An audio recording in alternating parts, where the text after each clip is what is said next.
죽음을 바라보는 사회적 시각의 변화. 수십 년 전만 하더라도 할아버지, 할머니의 죽음을 어른들은 물론 아이들도 함께 지켜보곤 했다.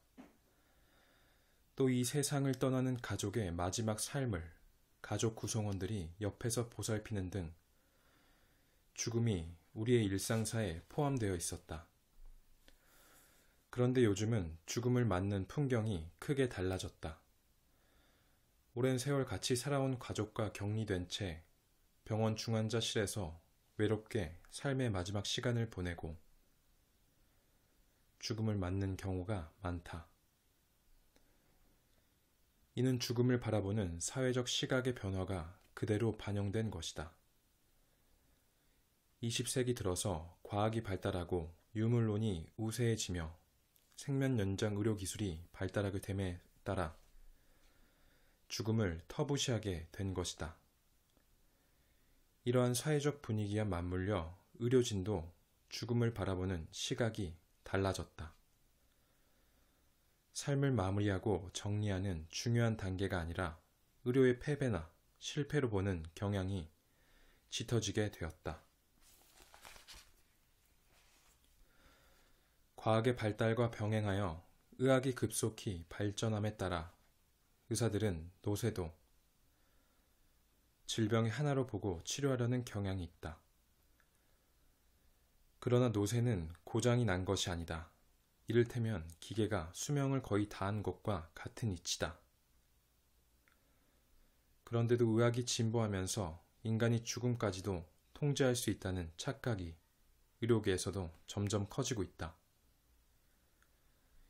일본의 노인병 전문의 이시토바 고조는 자신의 책 우리는 어떻게 죽음을 맞이해야 하나에서 눈 딱 감고 먹이지 않을 용기도 필요하다고 강조한다.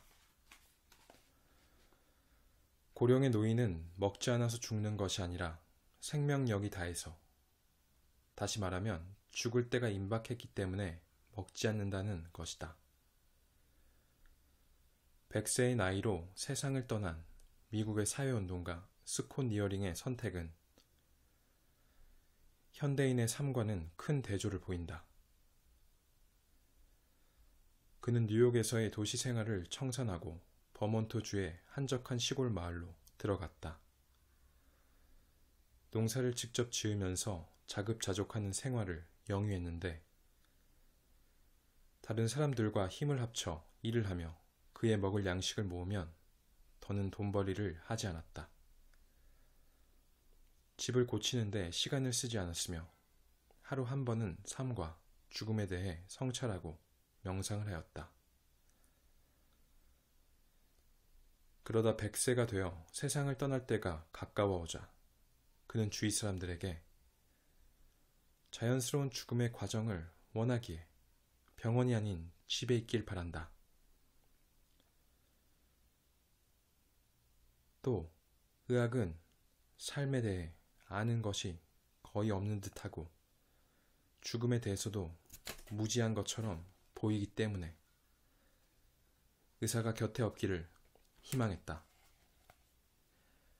이 밖에도 그는 죽음이 다가오면 음식과 물을 끊을 것이며 죽음의 과정을 예민하게 느끼고 싶으므로 진정제나 진통제 같은 약을 투여하지 말라고 단단히 부탁했다.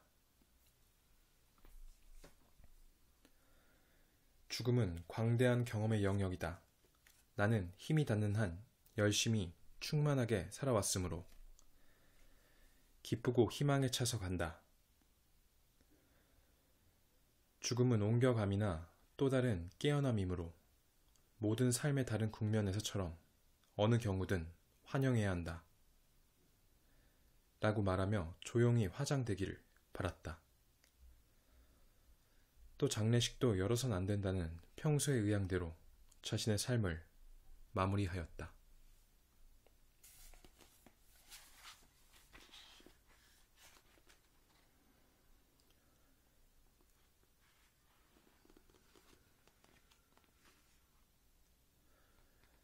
수십 년 전만 해도 죽음은 일상사에 포함되어 있었다. 더구나 백신과 항생제가 개발되기 이전에는 전염병 등에 의한 죽음은 아주 흔한 일이었다. 중세 유럽에서는 너도 언젠간 죽는다는 것을 기억하라 라는 메멘토 모리 사상이 유행할 정도였다. 우리나라의 죽음에 대한 관습도 가족 중심적이었다. 30여 년 전만 해도 집 밖에서 죽으면 좋지 않다는 생각이 지배적이어서 말기 질환을 앓고 있는 입원 환자도 임종이 임박하면 퇴원하여 순리대로 임종을 맞이하는 것이 일반적이었다. 그러다가 생면 연장 의료기술이 발달하게 됨에 따라 죽음을 터부시하는 방향으로 흐르게 되었다. 그래서 요즘에는 예전과는 달리 대부분의 사람들이 병원에서 객사를 한다. 이러한 사회적 분위기와 맞물려 의료진 역시 환자의 죽음을 삶을 마무리하고 정리하는 하나의 과정으로 보지 않고 의료의 패배나 실패로 느끼기 시작했다는 점은 앞에서 이야기한 바 있다. 죽음이 일상사에 포함되어 있던 시절에는 가족이나 친척 또는 동네 사람들의 죽음을 직접 보면서 임종의 증상을 자연스럽게 알게 되었다. 그러나 요즘처럼 핵가족화되고 죽음을 병원이라는 곳에 격리시키고 있는 상황에서는 임종의 증상이나 환자의 상태 등을 알 길이 없다. 임종이 임박했을 때 인간의 신체에 나타나는 증상을 알아야 하는 중요한 이유는 가까운 사람의 마지막 순간을 좀 더 잘 돌볼 수 있기 때문이다. 임종이 가까워지면 소변 배출량이 줄고 호흡이 변화하는 등 신체에 독특한 증상이 나타난다. 그 정도가 심해지면 깊은 잠에 빠진 것과 같은 혼수 상태로 들어가거나 피부에 강한 자극을 줘도 전혀 반응하지 않는다.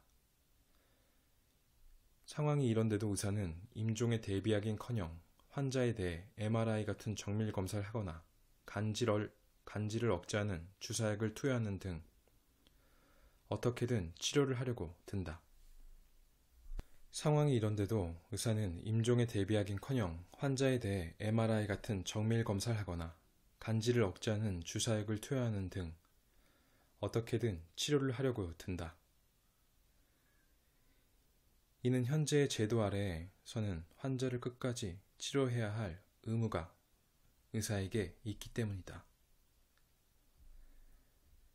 그런데 만약 환자의 가족이 임종에 임박했을 때의 증상에 대해 알고 있다면 의사와 의논하여 불필요한 검사나 처치를 중단시킬 수 있다. 대부분의 사람들은 죽음에 대하여 이야기하는 것은 물론 보고 듣는 것조차도 재수없다면서 꺼리는 경우가 많다. 길 모퉁이를 돌아서면 바로 죽음과 마주치게 될지, 아니면 내일일지, 혹은 10년 후일지, 우린 아무것도 모른 채 매일매일 정신없이 바쁘게 살아간다. 이러한 상황에서 죽음을 꽉 막힌 벽으로 여길 것인지, 아니면 열린 문으로 대할 것인지에 따라 삶을 살아가는 태도와 방식이 크게 달라질 수 있다. 1960년대부터 심폐소생술이 발달하여 심장이 멎고 호흡이 중지된 지 얼마 안 된 사람을 살려내는 일이 생기기 시작했다. 현재는 인공호흡으로 공기를 기도에 불어넣고 두 손으로 흉부를 반복해서 압박하는 형태로 정립되었다. 심폐소생술을 통해 죽었다가 다시 살아나는 경험을 하는 사람들 중 대략 10에서 25% 정도는 심장이 멎어 있던 동안 근사 체험을 했다고 말하고 있다. 과학의 발달로 개발된 심폐소생술로 인해 주류 과학계에서는 인정하지 않는 정신세계의 체험이 알려지게 된 것은 아이러니라고 하겠다. 죽음학의 효시로 알려진 엘리자베스 퀴블러 로스 박사의 사후생에 소개된 근사체험의 한 사례다. 심폐소생술로 회생한 한 어린아이가 죽어있는 동안 경험한 것을 어머니에게 말한다. 눈부시게 환한 빛이 있었어요. 너무 아름답고 포근한 곳이라 돌아오고 싶지 않았어요. 그리고 오빠가 옆에서 자상하게 잘 대해줬어요. 그런데 난 오빠가 없잖아요? 아이의 말에 어머니는 울음을 터뜨리며 아이가 모르던 사실을 말해준다. 한 번도 얘기를 안 해줘서 미안하구나. 실은 내가 태어나기 3개월 전에 죽은 네 오빠가 있었단다. 이 아이는 오빠가 있었다는 사실을 전혀 모르고 있다가 죽어있던 짧은 순간에 오빠를 만난 것이다.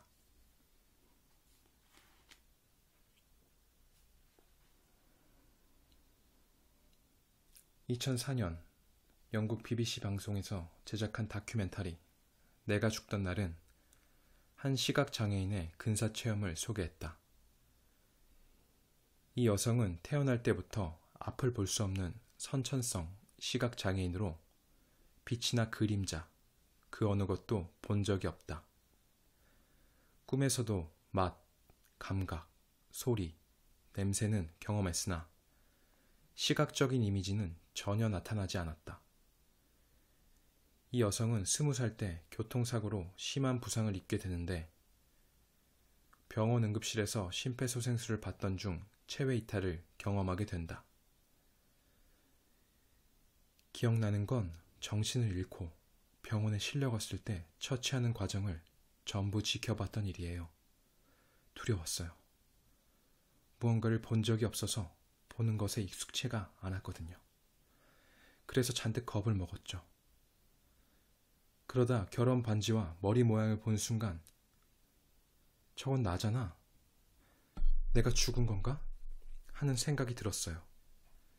응급실 의사들이 제 심장이 멈췄다고 외치며 필사적으로 애를 쓰는 동안에 몸에서 분리되는 느낌이 들었고 왜들 저렇게 난리인가 하면서 나가야겠다고 생각했죠. 그 순간 천장을 통해 밖으로 나갔어요. 아무렇지도 않게요. 부딪힐 걱정도 없고 몸이 자유로워서 좋았어요. 갈 곳이 정해져 있었죠. 풍경 소리가 들렸는데 너무나 아름다운 소리였어요. 낮은 톤에서 높은 톤까지 다양한 소리를 냈죠. 그곳엔 나무와 새 그리고 사람이 몇 명 있었는데 그들의 몸은 놀랍게도 빛나고 있었죠. 너무나 아름다운 광경에 완전히 압도당했어요. 전에는 빛이 어떤 건지 상상도 못했거든요. 지금도 그때를 생각하면 가슴이 벅차요. 그동안 눈이 안 보여 궁금했던 모든 걸 해소할 수 있었으니까요. 그곳은 제가 알고 싶었던 것들로 가득했어요. 몸 안으로 다시 들어오자 극심한 고통이 느껴졌고 몸이 무겁고 굉장히 아팠어요. 다큐멘터리에서는 눈과 뇌가 시각적인 정보를 제공하지 않아도 의식은 활동할 수 있다는 것을 보여준다고 설명하였다. 다시 말해 인간은 뇌 없이 의식만으로도 존재할 수 있다는 것을 시사하고 있는 것이다. 근사체험 회의론자들은 이런 체험을 꿈이나 환각이라고 폄하한다. 하지만 시각장애인은 꿈을 꾸더라도 시각적 이미지는 나오지 않는다고 한다. 그렇다면 이 시각장애인 여성이 근사체험 중에 본 결혼 반지나 머리 모양은 무엇으로 설명할 수 있을까? 이를 꿈이나 환각으로 치부할 수 없음은 분명한 일이다. 이러한 사례는 무수히 많다. 또한 사례에 나타난 여러 정황 등을 종합해 볼 때 그동안 수많은 사람들이 보고한 근사체험은 뇌의 작용과 무관한 그 어떤 것이라고 볼 수밖에 없다. 저명한 의학학술지 랜싯은 190여 년 전에 창간된 유서 깊은 의학학술지로 세계에서 발간되는 100여 종의 의학학술지 가운데 영향력 3위에 해당할 만큼 권위를 인정받고 있다. 자연과학계의 네이처나 사이언스에 필적한다고 할 수 있다. 2001년 학술지에 심장 정지 후 회생한 사람의 근사체험 네덜란드에서의 전향적 연구라는 제목의 근사체험 연구 결과가 실렸다. 그간의 근사체험 연구는 체험자를 뒤늦게 수소문해 이루어지는 이른바 후향적 연구가 대부분이었다. 따라서 체험자의 기억에 한계가 있고 연구자의 선입견에 의해 오류가 개입될 가능성이 많았다. 이에 비해 네덜란드의 연구는 근사체험에 관한 최초의 전향적 연구로 꼽힌다.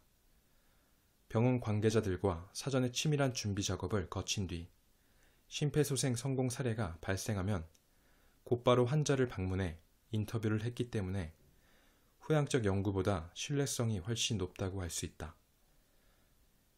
네덜란드의 연구자들은 10개 병원을 선정하고 사망 판정을 받은 직후 심폐소생술로 다시 살아난 344명을 대상으로 조사를 벌였다. 그 결과 그들 중 약 18%인 62명이 근사체험을 경험한 사실을 밝혀냈다. 연구자들은 근사체험자들의 공통적인 요소로 10가지 요소를 정의했다. 근사체험의 10가지 요소. 자신이 죽었다는 인식, 긍정적인 감정, 체외이탈 경험, 터널을 통과함, 밝은 빛과의 교신, 색깔을 관찰, 천상의 풍경을 관찰, 세상을 떠난 가족, 친지와 만남, 자신의 생을 회고, 삶과 죽음의 경계를 인지. 10가지 체험 요소 가운데 밝은 빛과의 교신은 발성기관을 통해 언어로 이루어지는 소통이 아니라 생각이 즉각적으로 전달되고 이해되는 방식이다.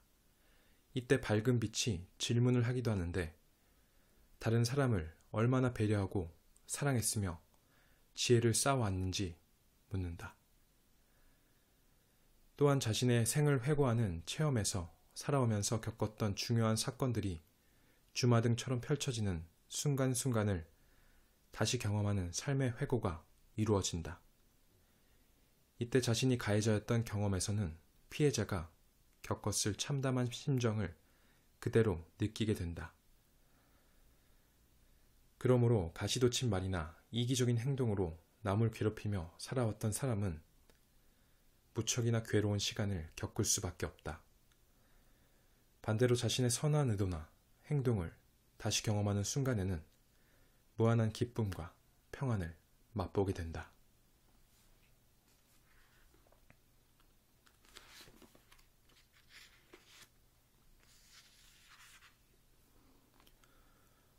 방사선을 이용하여 암을 치료하는 방사선 종양학자인 제프리 롱 박사는 10년 동안 근사체험자 1,300명을 추적했다. 체험자들의 증언이 맞는지 여부를 확인하기 위해 체험자 주변 지인을 인터뷰하고 사후 조사도 철저하게 실시했다.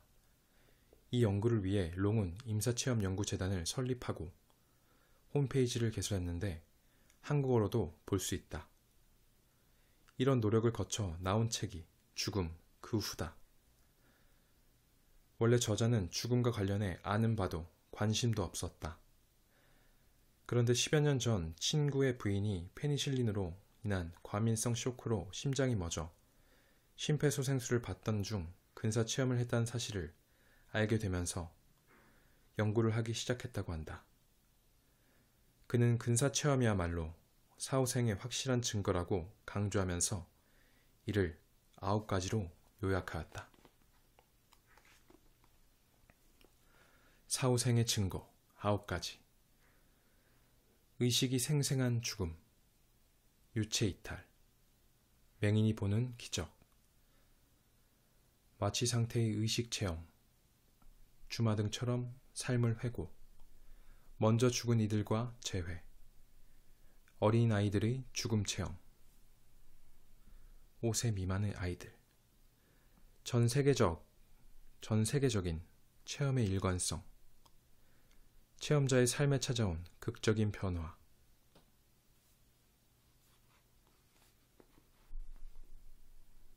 이렇게 10가지였다.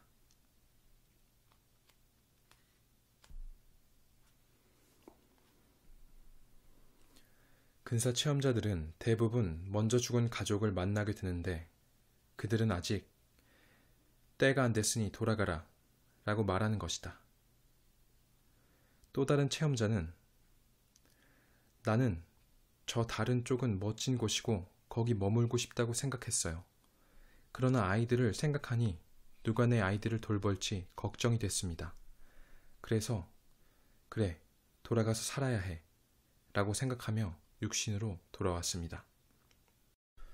이처럼 근사 체험자들은 체험 당시 머문 곳이 밝은 빛으로 가득 차 있고 평화로우며 돌아오고 싶지 않을 만큼 아름다웠다고 이야기하는 경우가 많다. 근사 체험자들은 대부분 먼저 죽은 가족을 만나게 되는데 그들이 아직 때가 안 됐으니 돌아가라 라고 말했다는 것이다.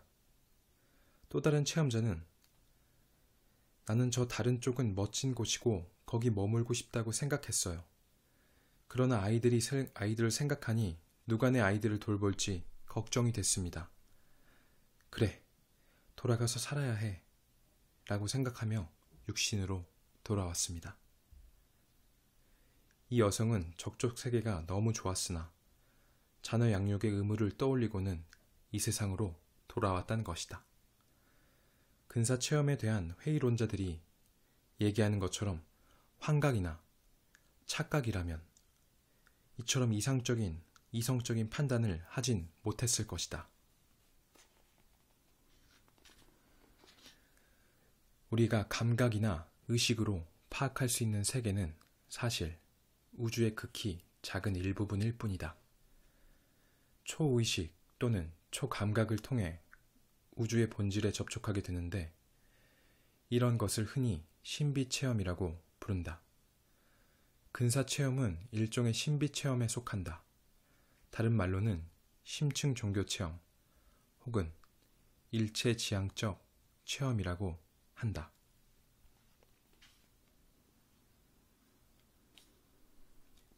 이에 대해서는 미국의 윌리엄 제임스가 자신의 책 종교적 경험의 다양성에서 그 특징을 잘 설명하고 있다. 근대 심리학의 아버지로 불리는 윌리엄 제임스는 하버드 의대 출신으로 처음에는 생리학을 가르치다가 나중에는 심리학과 철학으로까지 영역을 넓힌 인물이다. 그는 심층 종교 체험의 특징으로 다음 4가지를 제시했다. 피동성, 말로 표현하기 어려움, 깨달음과 통찰을 얻음, 일시성. 이를 근사체험에 적용해보면 정확하게 들어맞는다. 근사체험은 갑작스러운 사고로 심장과 호흡이 멎은 죽음의 상태에서 체험을 하는 것이다. 이를 경험하기 위해 일부러 사고를 당하는 사람은 없기 때문에 피동적인 것이 된다. 또 체험자들은 이구동성으로 자신의 체험을 인간이 사용하는 언어로 표현하는데 큰 어려움을 느낀다. 이러한 체험을 타인에게 설명하여 이해시키기가 얼마나 어려운지에 대해 서울대학교 종교학과 성혜영 교수는 바나나를 예로 들어 설명한다. 바나나를 한 번도 맛본 적이 없는 사람에게 바나나의 맛에 대해 책 한 권을 써서 설명할 수는 있지만 정작 바나나의 맛은 본인이 스스로 먹어보고 깨닫는 수밖에 없다는 것이다. 또한 일상생활 중에는 알 수 없었던 큰 깨달음은 근사체험을 한 이후에 얻기도 한다. 끝으로 이 체험은 지속되는 것이 아니라 일시적인 것이어서 심장이 멎어 있는 동안에만 겪는다는 점이다. 몇 년간 췌장암으로 투병하다가 2011년 10월 세상을 떠난 애플 컴퓨터의 CEO 스티브 잡스. 그의 전기에는 임종 직전의 상황이 잘 묘사되어 있다. 그는 아이들과 아내 로렌을 차례로 오랫동안 바라본 다음 그들의 어깨 너머로 시선을 던졌다. 그리고 오, 와우, 오, 와우, 오, 와우 하는 감탄사를 남기고 눈을 감았다. 그는 죽기 전에 과연 무엇을 받기에 이런 행동을 한 것일까?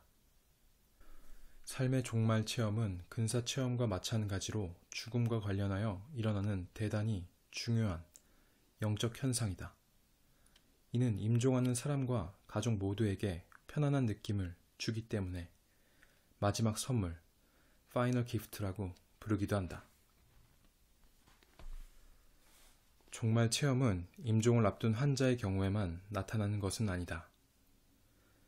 죽음을 맞기 직전이나 죽음을 맞은 바로 그 시각에 멀리 떨어져 있는 가족이나 친지 앞에 잠시 모습을 드러내는 경우도 있다.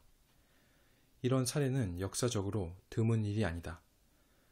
베트남 전쟁 때 전사한 군인이 바로 사망한 그 시각에 미국 고향집 가족들 앞에 모습을 나타냈다는 기록들도 상당수 있다. 죽음의 기술에서 소개된 어느 간호사의 체험담이다.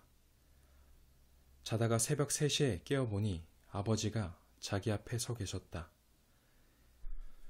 당시 그녀의 아버지는 81세의 고령으로 알츠하이머를 앓고 있어서 요양원에 계셨다. 그런데 40, 50대의 전성기 때의 모습으로 나타나서는 난 이제 괜찮아. 많이 나아졌어. 라고 말하고는 벽 속으로 사라졌다고 한다. 그녀는 아침에 요양원으로부터 연락을 받았다. 아버지가 그날 새벽 6시에 돌아가셨다고 했다. 아버지는 돌아가시기 전에 딸을 방문했던 것이다.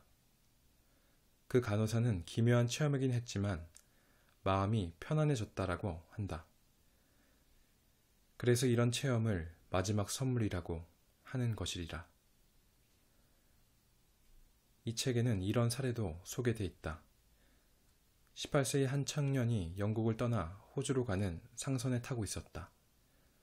어느 날 저녁 침상에서 책을 읽다가 누가 자신을 내려다보는 느낌이 들어 봤더니 그의 할아버지가 서 있었다. 얼마 후 호주에 도착하여 영국 집에 전화를 했을 때 할아버지가 돌아가셨다는 얘기를 듣게 된다. 그런데 돌아가신 시각이 자신이 선실에서 할아버지를 목격했던 바로 그 시각이었다. 세상을 떠나는 할아버지가 공간적으로 멀리 떨어진 손자를 보고 저쪽 세상으로 건너간 것이다. 이번 장의 도입부에서 스티브 잡스 이야기를 했었다. 지금까지 연구된 삶의 종말 체험 사례를 토대로 추측해 보건대 스티브 잡스 역시 세상을 떠나면서 먼저 죽은 가족이나 친척 혹은 친구의 마중을 받았을 가능성이 많다. 환자가 임종 때 보는 환영에 대해 회의론자들은 복용 중인 약물에 영향을 받아 환자가 헛것을 보는 것이라고 주장하곤 한다. 그러나 이 현상을 오랫동안 연구한 펜윅 박사는 전혀 다른 주장을 펼친다. 임종 때의 환영은 전혀 혼돈스럽지 않으며 대부분 의식이 활짝 깨어 있을 때 발생한다는 것이다. 또 때로는 장기간 무의식 상태로 있던 환자가 죽기 전에 짧지만 맑은 의식을 회복할 때 보게 된다고 말한다. 이때 특이한 것은 임종자를 방문하는 죽은 지인이 생전에 눈을 잃었거나 팔다리를 잘린 부상을 입었었다면 예전의 신체적 결함에서 완전히 회복된 모습 또는 삶의 절정기 때 모습으로 나타난다는 점이다. 눈에 보이지 않는 세계의 존재 가능성을 받아들이는 것이 열린 시각의 첫 걸음이다. 우리는 무한히 많은 것들을 지각하지 못한 채 살아간다. 좌회선과 적외선과 X선도 우리 눈에는 보이지 않지만 실제한다는 것을 알고 있다. 소리도 마찬가지다. 사람은 대략 20Hz에서 2만 Hz의 범위 안의 소리만 들을 수 있다. 이 범위를 벗어나는 소리는 듣지 못한다. 우리 뇌에는 일정 정보를 걸러주는 필터 기능이 많이 발달되어 있다. 모든 걸 보고 듣다가는 오히려 위험에 빠지는 등 생존의 걸림돌이 될 수 있기 때문이다. 먹을 것을 구하거나 마실 물을 얻고 사나운 맹수를 피하는 등 생존에 필요한 정보를 우선적으로 다루기 위해 필터 기능을 발달시켰을 것이다. 그런데 임종이 임박하면 이런 필터 기능이 약화되거나 해체되면서 보통 때에는 보거나 듣지 못하던 것을 인식하게 되는 상태. 이것이 종말 체험의 실체라고 할 수 있다. 상당수의 의료진은 보이지 않는 차원이나 삶의 종말 체험 가능성에 대해 전혀 알지 못한다. 그럴 경우 임종을 앞둔 환자들이 이런 증상을 보이면 정신착란 증세로 여기고 진정제 주사를 놓는 등의 의료 행위를 하려고 하는 경향이 있다. 환자가 이런 반응을 경험하게 되면 자신의 체험에 대해 더 이상 얘기하지 않게 된다. 이런 현상에 대해 미리 알고 있다면 환자를 위축시키지 않고 편안하게 해줄 수 있다. 또 가족도 마중 나온 분의 안내를 따라 환한 빗속으로 가시면 돼요 라며 환자를 격려해 줄 수 있다. 한 고양이가 임종이 임박한 환자의 사망 시간을 정확하게 예고한다고 하여 화제가 된 적이 있다. 2007년 세계적으로 유명한 의학학술지 뉴 잉글랜드 저널 오브 메디슨에 게재된 글인데 2014년 2월 MBC 신비한 TV 서프라이즈에서 죽음의 전령 고양이 오스카라는 제목으로 방영하기도 했다. 미국의 로드 아일랜드 양로원에 있는 얼룩무늬 고양이 오스카는 양로원의 의료진이 회진을 돌 때면 따라가곤 했다. 그런데 고양이가 따라 들어간 방의 노인은 거의 대부분 4시간 안에 사망했다고 한다. 처음엔 사람들이 이를 불길하게 여기고 싫어하였다. 그런데 나중에는 오스카가 다녀가면 그 방의 노인이 4시간 안에 사망한다는 걸 알고 가족들이 시간을 맞춰서 환자의 임종을 지키게 됐다고 한다. 어떻게 이런 일이 일어날 수 있는 것일까? 임종 직전에 환자의 몸에서 방출되는 특별한 대사 물질 냄새를 고양이가 맡을 수 있어서 그럴 거라는 과설이 있다. 하지만 필자의 생각에는 고양이가 사람들이 볼 수 없는 것을, 그 특별한 것을 볼 수 있기 때문이 아닐까 싶다. 2013년 3월 14일자 소년조선일보에 동물에게만 존재하는 경이로운 감각기관이라는 제목의 기사가 실렸다. 일부 동물들은 인간에 비해 놀라울 만큼 뛰어난 오감을 가지고 있다는 내용이다. 고양이와 벌, 그리고 부엉이는 특출한 시각을 갖고 있는데 오감뿐만 아니라 인간과는 전혀 다른 방식으로 그 이상의 감각을 발휘한다고 한다. 개는 인간이 알아들을 수 없는 음역대의 소리를 청취할 수 있다는 건 잘 알려진 사실이다. 전통적인 장례 문화에서는 망자의 옷을 들고 지붕에 올라가 보옥을 외친다. 이는 망자의 영혼이 생전에 살던 곳으로 돌아오게 하려는 의도다. 저승사자를 위해 마련한 사자 밥상에서도 이러한 노력이 보인다. 밥상 위에 간장 종지를 놓는 행위에도 의도가 있다. 저승사자가 간장을 물로 잘못 알고 마시면 망자의 영혼을 데리고 가다 목이 말라 물을 마시러 다시 돌아올 것을 기대하고 하는 의식이다. 또 부모님이 돌아가실 경우 자식들은 죄인이 되므로 거친 삼배 옷을 입고 몇 날 며칠 곡을 해야 한다. 죄인은 똑바로 허리를 펴서는 안 되므로 아주 짧은 지팡이를 짚게 하여 허리를 구부리게 하였다. 이런 문화는 모두 죽음을 혐오하고 죽음을 피하게 하지 못한 생자들의 죄책감을 표현한 것으로 이생에 집착하는 방식이다. 따라서 죽음을 긍정적으로 바라보게 하고 삶의 마지막을 평온하게 마무리하도록 하기가 쉽지 않다. 그래서 임종이 임박한 환자에게 근사체험이나 삶의 종말 체험 같은 현상을 알려줄 필요가 있다.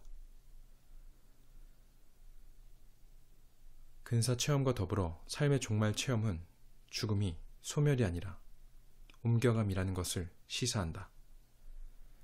마지막으로 고 생물학과 지질학을 전공한 과학자인 프랑스 테아르 드 샤르댕 신부의 말을 전한다.